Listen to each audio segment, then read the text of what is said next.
This is an interview with Casey Watson for the Youngstown Historical Center of Industry and Labor oral history project titled Women at Work.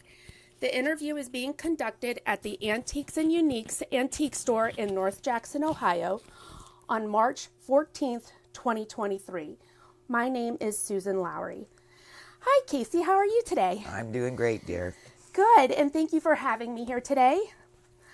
Okay, just some introduction questions I have for you to get started, okay? All right. Where did you and your family live when you were growing up?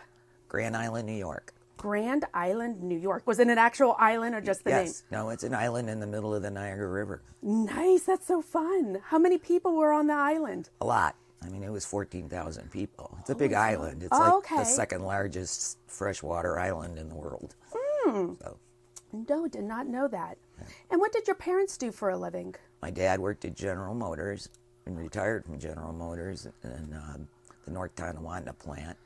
My mother was the town bookkeeper after the kids were grown. Okay. Yeah. All right. And where did you go to high school? Grand Island Junior Senior High School. All right. During high school, did you have a job? And if so, what was it? Yeah, I had a variety of jobs. I worked at a store that was similar to what I guess a 7-Eleven would be, but they had an ice cream bar and stuff like that. Okay. I also worked at a five and dime store, babysat, so a little bit of everything as a teenager. I see. So. Did you have siblings that you needed to babysit as well? Brothers. Brothers? I had brothers that were 13 years younger than me. Oh. Twins. Oh, yeah. So you helped your mom out with them a lot too? Yeah. I see.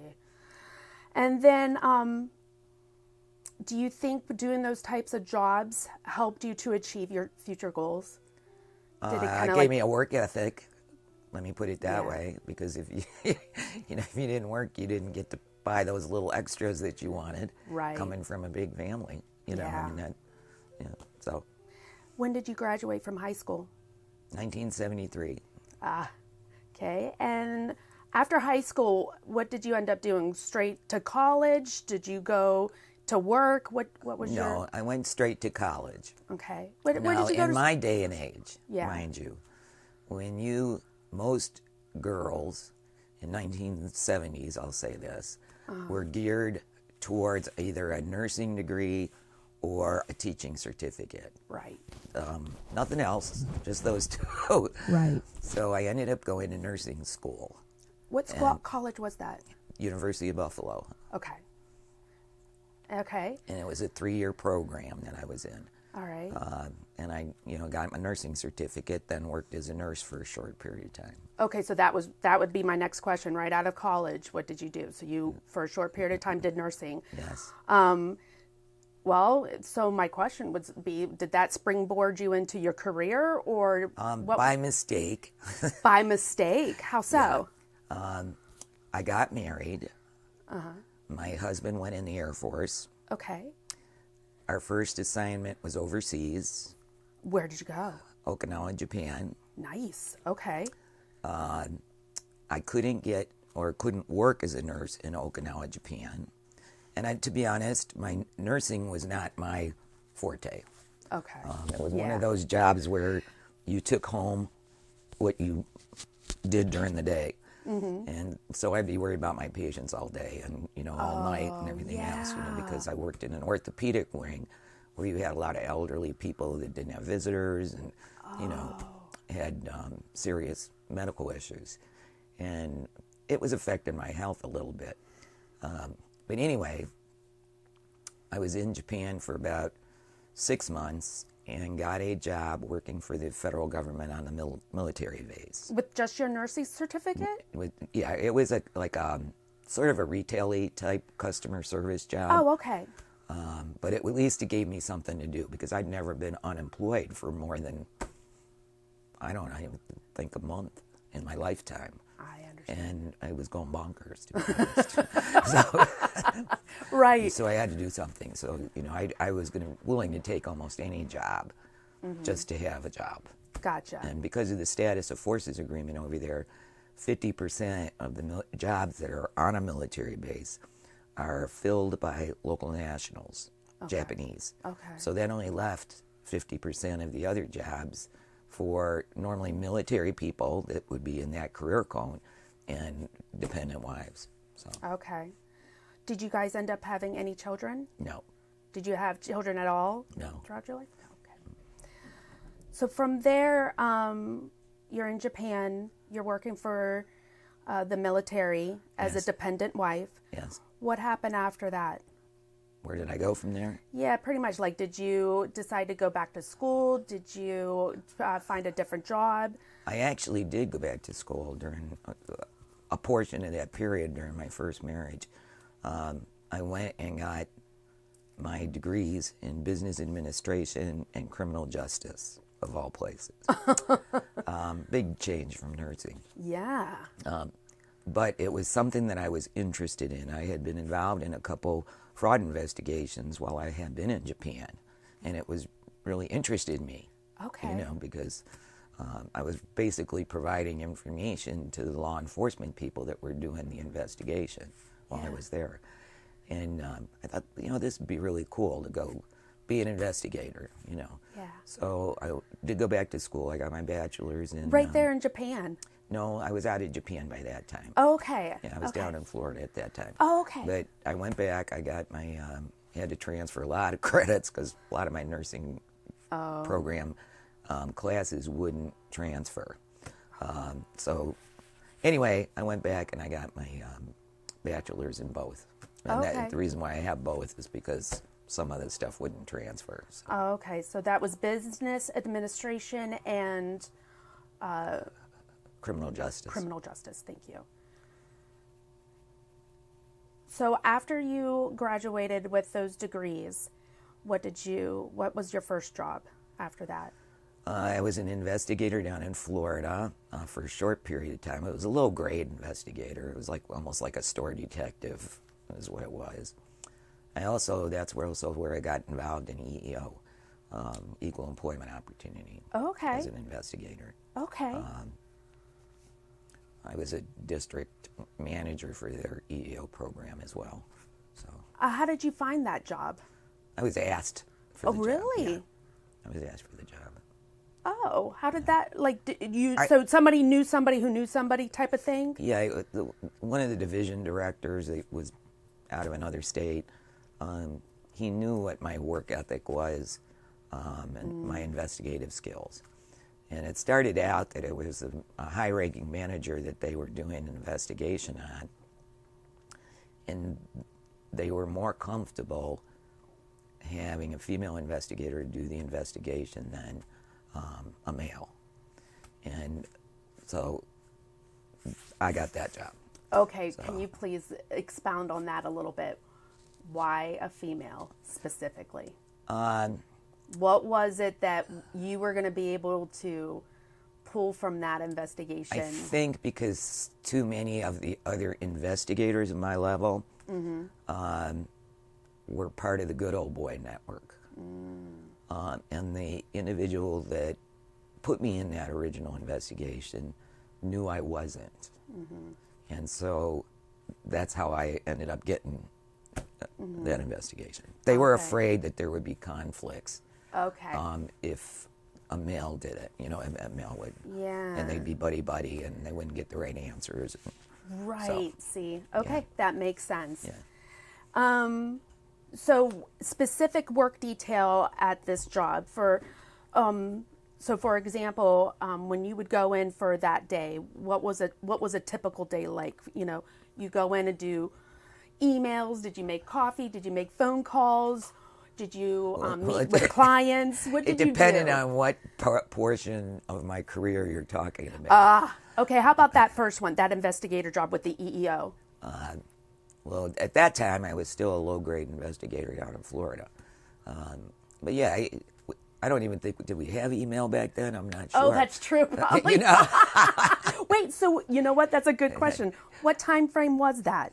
that would have been, let's see, Late 70s, early 80s? going into the early 80s, yeah, Okay. probably right around 1980. Okay, let's do that. All right. Yeah, so yeah, definitely no I emails. don't. Yeah, you didn't have text messages. You didn't have that kind of thing. It was Too funny. whoever called on the answering machine is who you took. You know, Okay. whatever that was. So that would be it. Like you would answer the phone calls, but did you have clients that you had to meet, and did you Not have necessarily. Maybe No? other investigators, because we work very closely with the military investigators. Okay. I'm sure you've watched TV, and Yeah. you know you've got I have some OSI, ideas. which is the Office Yeah. of Special Investigations for the Air Force. Then you got CID, which is the Criminal Investigative Division for the to? Army. Nice, that's so fun. And then there was also local law enforcement that we work with. Oh, okay. So if there was an overlap between what happened on the military base and what happened outside. Okay, well, you know what? Let's talk about that a little bit. So you had all these other outlets that you were working with and communicating with. Was there ever a time when you had challenges because one, either that you were a woman or that you were young, that I didn't have anything I ever think about age. I never felt anything about age. okay, And I really don't think with the other investigative agencies I had too big of an issue. Because I think by that time, especially in the military, they were used to having females within their ranks. okay, I don't remember ever having an issue with an outside agency, only within okay. my own. okay. So. All right. Was there anybody who maybe took you under their wing and just kind of like, No, no? I wish, but I didn't really have that because they were the career code that I was in as an investigator was heavily male dominated. Mm-hmm. There was only 2 or 3 women that were at the same rank that I was at, and we're talking probably out of 140 or 150 positions at the time. I see. So I didn't have a mentor, let me put it that way, that would show me the ropes, you know, going up. You had to do a lot Plus, of plus stuff on your own. the women, the other women that were in a position like mine, were in different states, different countries, you know. So they weren't like in my office, you know, or where I could pick up the phone and talk to them on a daily I basis, see. or say How about, did you know of any pay gaps, like were the men getting paid more than you when it should have been I equal? think the promotion abilities were the issue. Yeah. Because the one thing with the federal government is when you occupy a position, it's a rank no matter what. Okay. Okay, so you're not going to have the pay gap issue based on the job description. Okay. So that's a good I'll give it. Where we had the problems was getting women to break that glass ceiling and move up, you know, into the positions. Yeah. And again, I go back to that crazy interview that I had Yeah. What do on you the want one promotion. Yeah. Do you want to talk about that? What? Yeah. Real quick. Yeah. So you had. Yeah. Yeah. Go ahead. Talk In about that. the one position, when I was getting promoted from Florida to Dallas, which was at the headquarters Okay. building, okay, I would typically have been, and I learned this even later, for this promotional interview, I would have had the division director and the deputy director. Okay. That's who would have been the ones interviewing me. When I got there, there were actually 5 men interviewing me.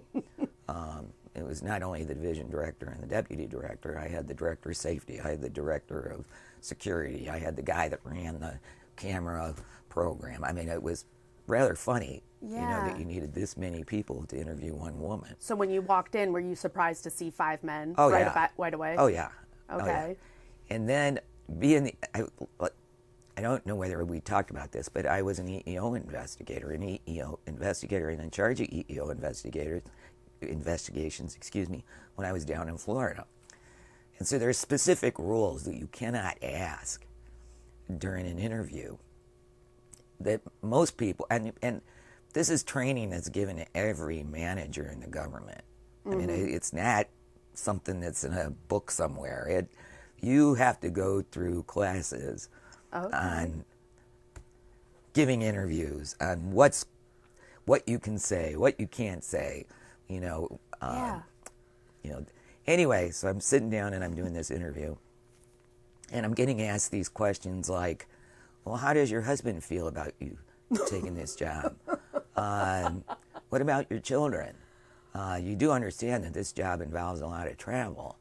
Are you going to be able to take those trips with the family and everything else?" Oh my goodness. And And I'm you just are the equal and I'm opportunity. biting my lip because these are 5 male managers in high-ranking positions. Oh my They have no concept of interviewing, how not to interview a woman for a job.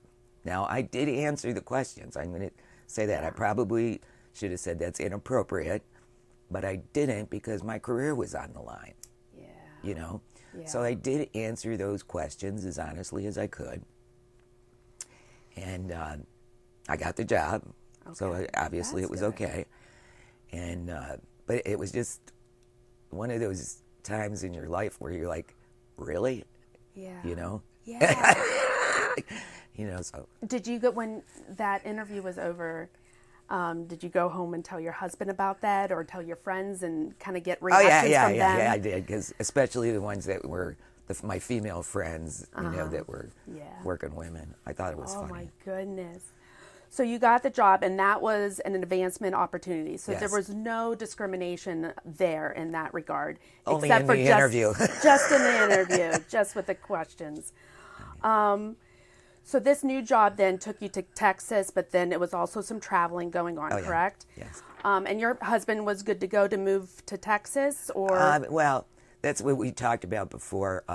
My ex-husband, I should say now, okay, always perceived my position as a job versus his Air Force career as a career. So you have that little family dynamic that was going on too.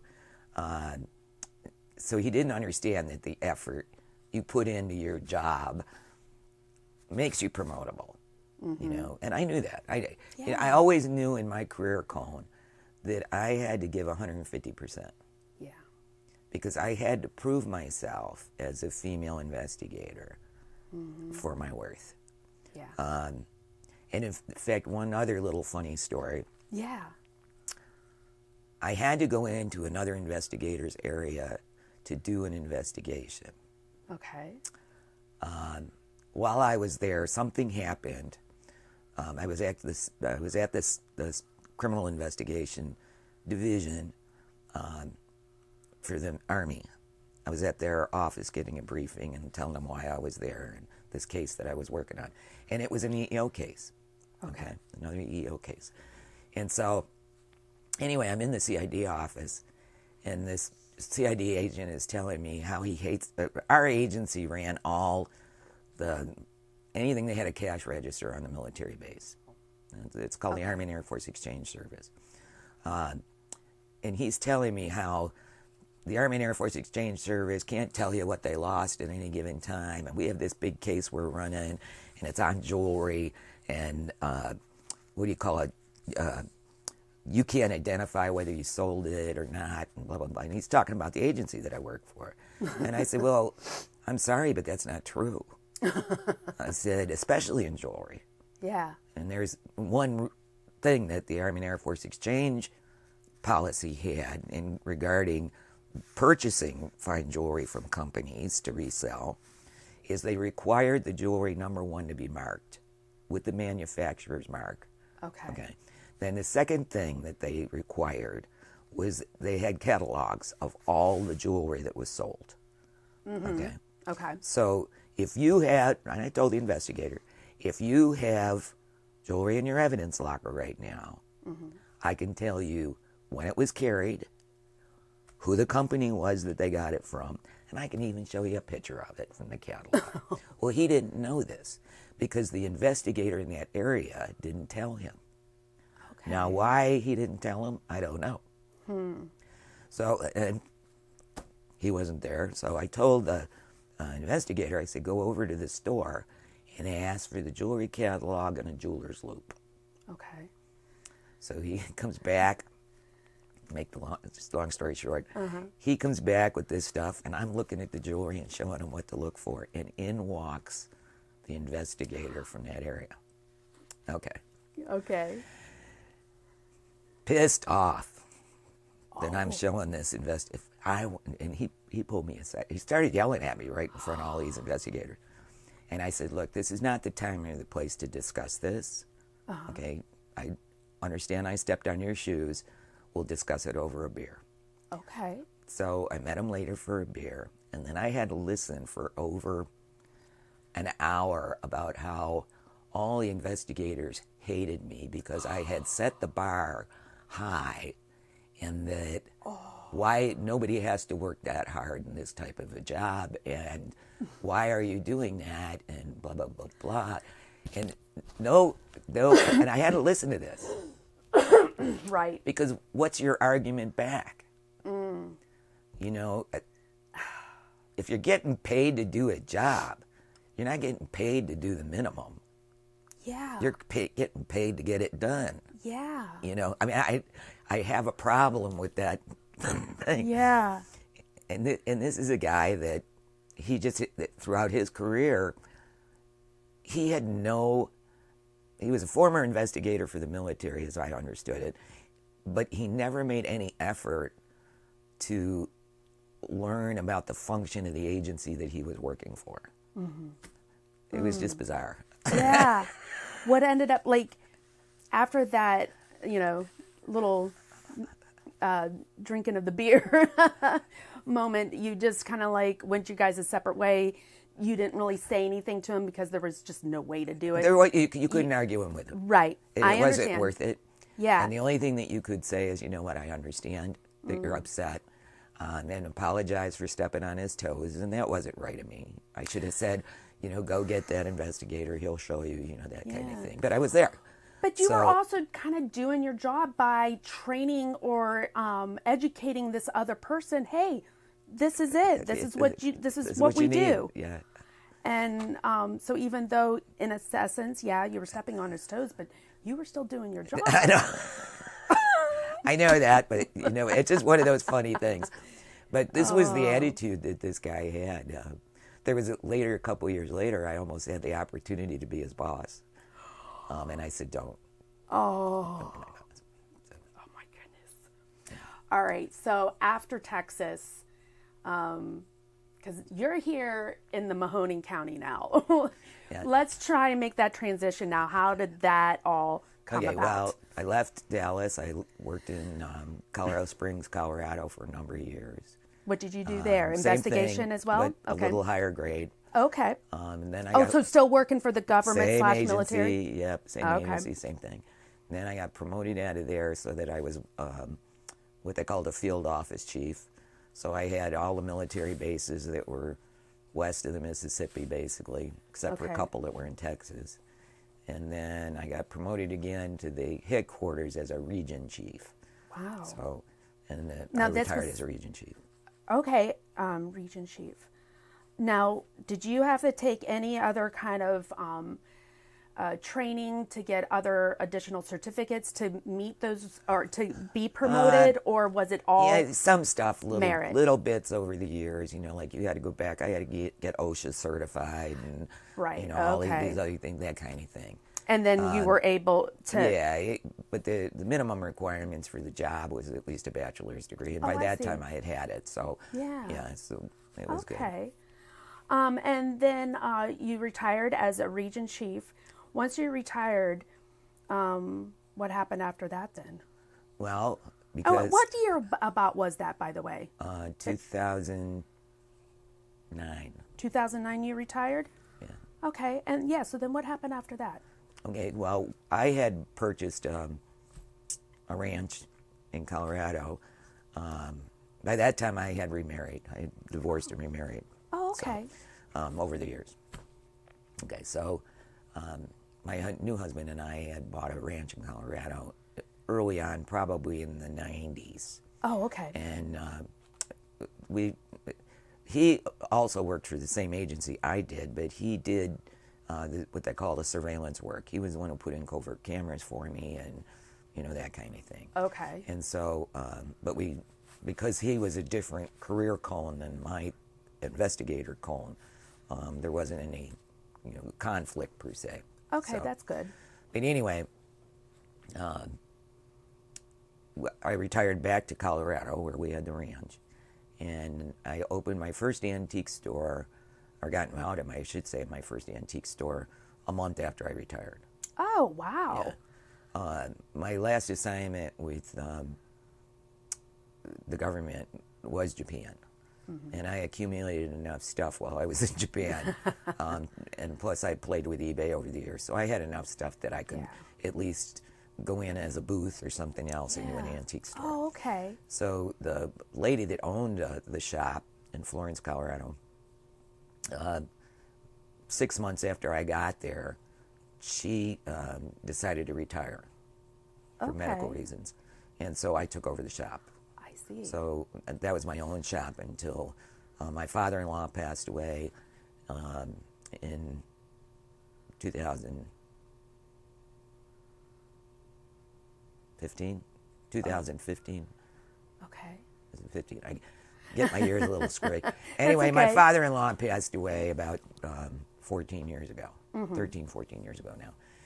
He had a fast-moving brain tumor, and my mother-in-law had the start of dementia. We knew that. And my family up in New York, my dad had cancer at the time. His health wasn't all that good, too. So my husband and I sat down and said it was time to come back. Oh, okay. Yeah, originally, the plan was for whatever the surviving spouse would move to Colorado.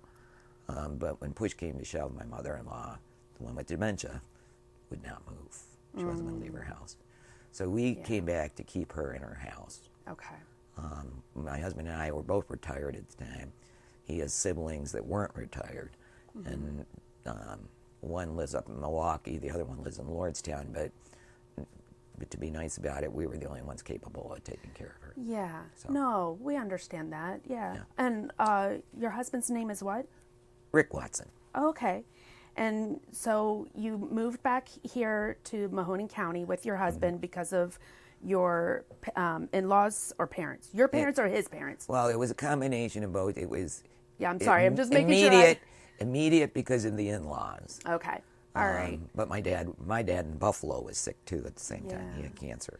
So it was one of those situations where if you're going to spend any quality time with your parents, you can't do it from 1,400 miles away. Right. So it was time to come back. Okay. So, so when you came back here, how you knew that you wanted to start an antique store of your own? Well, not right away. No.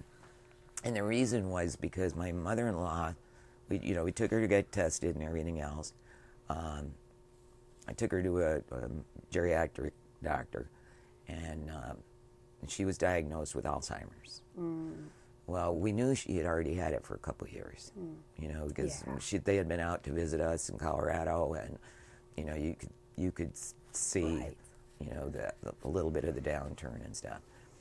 But anyway, we didn't know how the disease was going to progress, so I didn't want to get into owning my own business again, because it's labor intensive.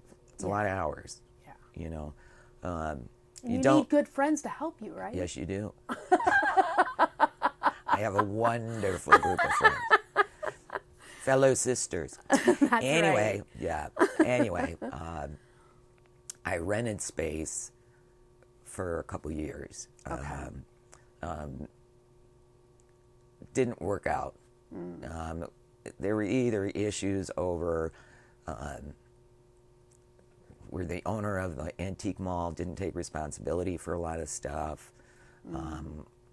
I was in one antique mall where they broke into my jewelry cases and stole all the jewelry in broad daylight. The second one that I was in, there were real ethical concerns about the management failing to report sales and taxes and things like that. So, and being an investigator before, it was one of these things I need to leave. You know, I mean, and when I left that one, I wrote the guy a 6-page letter. I mean, on management stuff and you're going to get your rear end in trouble, and, you know, they're going to come and close your doors one of these days. And, you know, the only reason why I didn't go any further than that was because many of the vendors that rented from him were friends of mine. And if something ever happened, they would lock the door. Yeah. And their stuff would be isolated. I see. So, and I was going home every night because I had been working there like 3 days a week to offset the rent for my space. Okay. Okay. And I'd be going home griping to my husband, you know, about what went on during the day or what this latest trick this guy had played. And my husband said, "Why don't you just go open your own store again?" And I said, "You know, I think it is time." Because my mother-in-law, and that really, she deteriorated, but she was what I would call a Functioning? functioning, easy keeper. Oh, okay. Yeah. Okay, you know what I mean? We lived with her. Okay. We never changed anything in the house so that she was familiar with everything on a day-to-day basis. There you go. It was sort of a pain because I couldn't do any remodeling or anything else. Yeah. But she is still alive today. She's 92 years old. Oh, see? And my joke has always been that we're going to have adjoining rooms in the nursing home. So, Stop it. yeah. Oh, dear. But I'm primary caretaker, and or was primary caretaker. She fell and broke her hip, so she's in a nursing home now. But Oh, okay. but you know, it's you know, you talk about female roles. I'm the one who has to wash her hair, get her in the bath, clean up the mess, you know, that kind of thing. And that is one of the jobs that, or one of the questions that we talk about when you have a job is the job at home as well, and taking care of your elderly parents. Oh yeah, that's or huge parents. now. It is. I meet people every day that have moved back to this area, and the only reason why they moved back to this area was because of their aging parent. Yeah. Yeah. I think we can honestly say my brother did the same thing a little bit. Yeah. Just a little bit. Maybe to get started, a head start. Yeah. Maybe. But anyways, see, I lost my train of thought now because I thought that was funny. No, it was my fault. Yeah. Oh, how did you come to the old church, old Wranglers building here in North Jackson? I only live a mile from here. Yeah, I live down on Black Road. Which was really also convenient. For my mother, my mother-in-law, excuse me. What do you call it? This building had been vacant for quite some time. Okay. And I had looked at, you know, renting other buildings in the area. I'd never, there's two of them that were owned by a local investor, I guess you would call it. But the rents were too high and the places were too small. Because in this type of building, in this type of business, you want to be able to have enough room where you can rent spaces or booths or whatever to cover a lot of your overhead expenses. Okay. So you're not paying the whole thing. You know what I mean? And at some point you can start dropping them off if you need to, because you built up enough inventory and stuff to offset that. When you know what the rent that they're paying. But in the beginning, you do have to have a big. You're better to go big than go small. Is my favorite line is. So anyway, I knew this building was available, but it had been empty for a couple of years. I think 7 years. Wow! Oh, I didn't realize that. The guy that bought this building bought it at auction from the previous owner, and because he owned a restaurant, and this was a restaurant. He decided to use it as storage so nobody would open another restaurant to compete with him.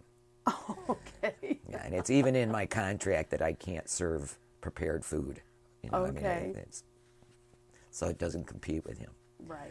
Of course, he's since retired now and everything else, so it probably wouldn't be an issue. But what do you call it? I think it was just cute. Yeah. So I came in here, and it was big enough space-wise of what I needed. It needed a lot of cleaning, a lot of painting. They had a resident raccoon that had... Well, this is an older building, too. Yes, it was formerly a church. Yeah, and when we say formerly a church, was this the early 1900s? Right at the turn of the century. Right, yeah. Okay. So there's probably maybe some electrical issues Oh, or honey. any kind of plumbing issues. There's all kinds of Yeah. issues. God only knows what Right? it is going to be. Plus, it's not well insulated. So my utility bills are Yeah. wonderful.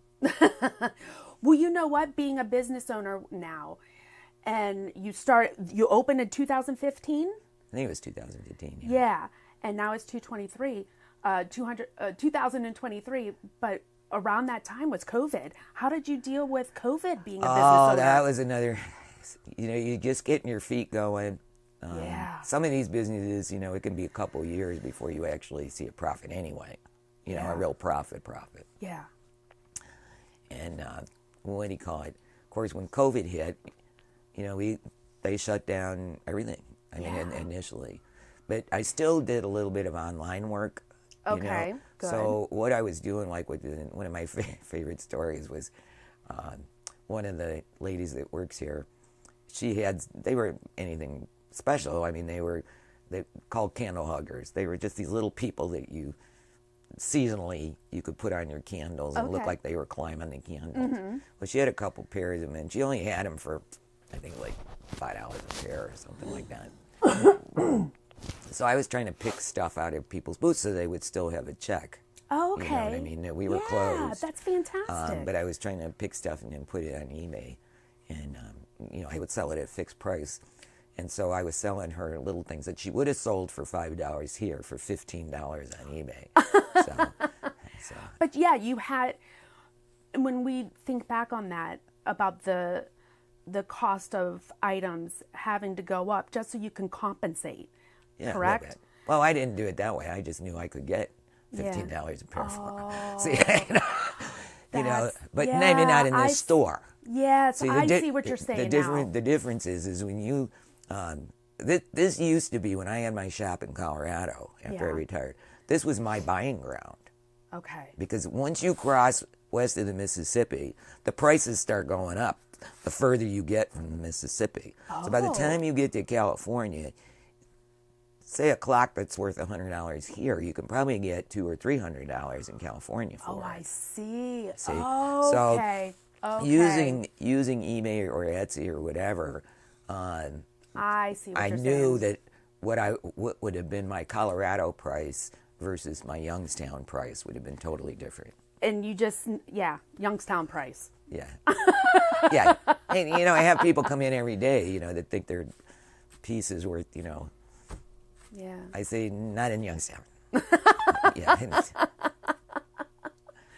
And certain things won't sell, Yeah. I mean, we had one of the guys that, just a funny story. I think Yeah. you heard the story about the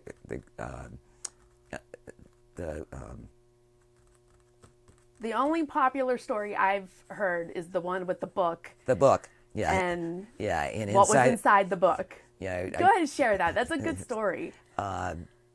We were decorating for Halloween the one year, and so I told the girl I work with, Barbara Getman, I said, go downstairs, there's an old box of books down there, old leather cover books. Now, the books weren't worth anything. I mean, I looked to see if they were first editions, and then the condition issue was, some of them were moldy and nasty and stuff like that.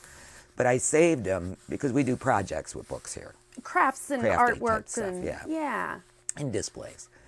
And so I told her, go down there and get one of those old books, and we're going to make a book of spells. Okay. So she came back and she decorated it beautifully. She had a dragon on the cover, had book of spells on it, had gold accents and all this other stuff. So we had it up on our display, and these two gentlemen from Warren came in, and they were having a party that weekend, and they said, can we buy this book? And There's they're no regular price. customers, They're regular right? customers, Yeah. real good customers. And I said, it's not for sale. I mean, it's our display. I mean, it's Okay. not really a book of spells, you know that. He goes, well, I know that, but it looks cool, and it would be really neat on my table, as people see. came in for their party. Yeah. And I said, all right, I can make another one. $3.95. So I sold it to him for $3.95. Okay. So anyway, he gets home, and it was an old book on Irish history. Oh, okay. And so he started reading the book a little bit, because, some of these old books, they are fun to read because, the language is different. Yeah. sometimes they have little tips and stuff that don't make sense to us, you know, that kind of thing. And so anyway, he was reading the book and he comes across this series of pages, and wedged into the binding of the book, they were in there so tight that if you had shook the book, they wouldn't have come out. Okay, what was it? Were 2 tickets from the 1854 Republican National Convention. And they were delegates' tickets. Pristine condition. And the book was from the 1850s. Oh, my word. So they were authentic. And so he calls me up and told me he found them. And I said, well, they're yours, Charles. I said, you know, I didn't know they were in the book. I haven't lost anything because I didn't know they were there. That's right. You know? So he says, well, I don't know what to do with them. I said, well, you're not going to sell them in Youngstown. All right, just telling you that right now. Yeah. They are probably worth at least a couple $100 a piece. Wow. So he asked me, he said, would you put them on eBay for us? And I said, yes, I will. Okay. So we ended it on a Sunday night. You can set your eBay auctions up so they end at a specific time. Yeah. Sunday nights are really good because that gets your East Coast, your West Coast. People are usually off. If they're going to bid on something, they're going to see it during the daytime and you know, that kind Good of thing. strategy. So Sundays are usually a good day to end your auctions. So we had it set up to end at like 8 o'clock or 7 or 8 o'clock on Sunday evening. I don't remember exactly the time. Yeah. To make a long story short, one sold for $799. The other sold for $899. Oh, my goodness. One went to Florida. The other went to California. Wow. No, I don't think I heard that end story. Yeah. I don't think I heard that. That is amazing. Good for those guys. Yes. That's so fun. And they're guys that they could use the money. Yeah. You know what I mean? Yeah. They're regular customers, but you know they're not rich. Yeah. You know, so $1,500 to them is a whirlwind. Yeah. You know? So. Okay, so let me ask you this. You have retired, but now you have this business. How long do you hope to stay in business Till for? I'm dead. Till you're dead? Okay. Again, I go back to I can't sit. Yeah. And the I whole have to work have a ethic. purpose Yes. in life. Yeah. And, you know, I truly enjoy this. This is my social life to some extent. And this is my happy place. I can be creative. Yeah. I do love to travel, and the vendors that I have, the wonderful sisters that I have that work with me, and the other vendors, they'll get together to give me a week off now and then so I can travel. Right. You know, so it's just something I enjoy doing. And I enjoy the research of it probably just as much as the selling, is because we get stuff in. I mean, like I just got some stuff in, and there appear to be masks from Africa. Oh. So some of these, and I'm sure they were probably tourist pieces that, you know, somebody bought when they were there or whatever. But it's fun to research them out so that I can maybe identify the area they came from, or, you know, not necessarily who made them because we don't know. Yeah. But, you know, every once in a while you do get something that, I mean, does have some more significant value just because you researched it out, because you know the story behind it. Yeah. There aren't too many pieces in the store, at least that I own, that I don't know what the story is on them. Yeah. I don't know what its history is because, you know, everything has a history.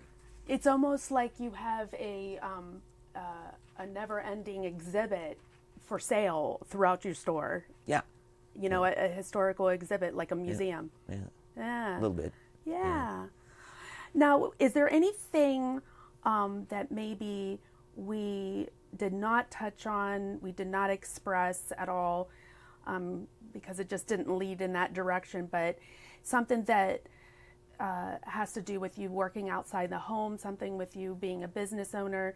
It's just anything. It is a challenge. You know, there's Yeah. no such thing. I can't even imagine how people would do this type of business and have children to compete with. I mean, I have just a husband to compete with, but and his needs and his desires. But he's pretty independent too. I don't have to. I don't have to function for him. Let me put it that way. Yeah. But it is a challenge because my days off are really my days off. I mean, house cleaning, you got laundry to do, you got grocery shopping. My husband picks up some of it, but you still feel the responsibility to keep a clean house and, you know, Yeah. make sure that the yard looks decent so you can compete with your neighbors, you know, you're not an eyesore. Yes. You know, and I mean, everything else that needs to be done. So, you know, it is a balancing act no matter what you do. With you saying that, do you feel that that responsibility of maintaining the home, whether indoor or outdoor or just both together, do you feel like it most of the time falls on top of the shoulders of the women? Oh, always. And I blame that on us because we didn't train them well. Now, this is a tickle. Okay. I got to tell you this. Okay. I have a brother that, one of my younger brothers, I told you they're 13 years younger than me. Yeah. And I remember I was like 20-some years old. I was still at home. You know, I was still going to college. And I was there, and he's sitting at the table. And I remember he's only like 7, 8 years old, I think, at the time. And he's saying, when I get married, my wife's not going to work. She's going to stay home, and she's going to take care of the kids. And I'm not cleaning. I won't be doing dishes and changing beds and doing laundry. And everything. Because, you know, we were expected as 5 kids. You lifted your own weight, you know. Yeah. I mean, you had your own chores. Yeah. And I laugh to this day because his wife, her name is Mary, she trained him right off the get-go. And he has no problem cleaning the bathroom and the toilet and the bathtub and, Oh, you know, that's great. you know, washing the dishes or loading the dishwasher. You know, so fun. She trained him right. That's really cool. I failed in that. See, I Aw. did fail in that. And now it's too late to try to change that yeah. dynamic. So I say to any young woman getting Mm-hmm. married today, you need to start off day one. And it's not that it's a matter of like cracking the whip or anything. No. It's not that. No, it's sharing the load and Yeah. importance of sharing the load. Exactly. But if you don't Start off sharing that load. and purposely do it, Yes. that's the point I'm trying to say. You Yes. have to purposely require a share load. Yeah. Okay, you just have to right off the get-go. Yeah. Because if you don't and you start picking up, okay, I'm doing the laundry because I like it better that way. I fold the towels better. I'll do the dishes because I rinse the glasses differently or put them back in the cupboard differently. You know, if you start that crap, excuse me, Okay. you know, that's where it's going to go. Yeah. And you're going to end up just out of habit taking on all those duties. So then when it comes to the point where you need them to do that, it's going to be a struggle because now you're asking them to do something they never had to do. Yeah. See? No, I completely understand. So train them early. Yeah. Casey, thank you so much. This was absolutely awesome. You're welcome. Everything you shared, that was wonderful. Perfect. All right. Thank you so much. All right. One moment.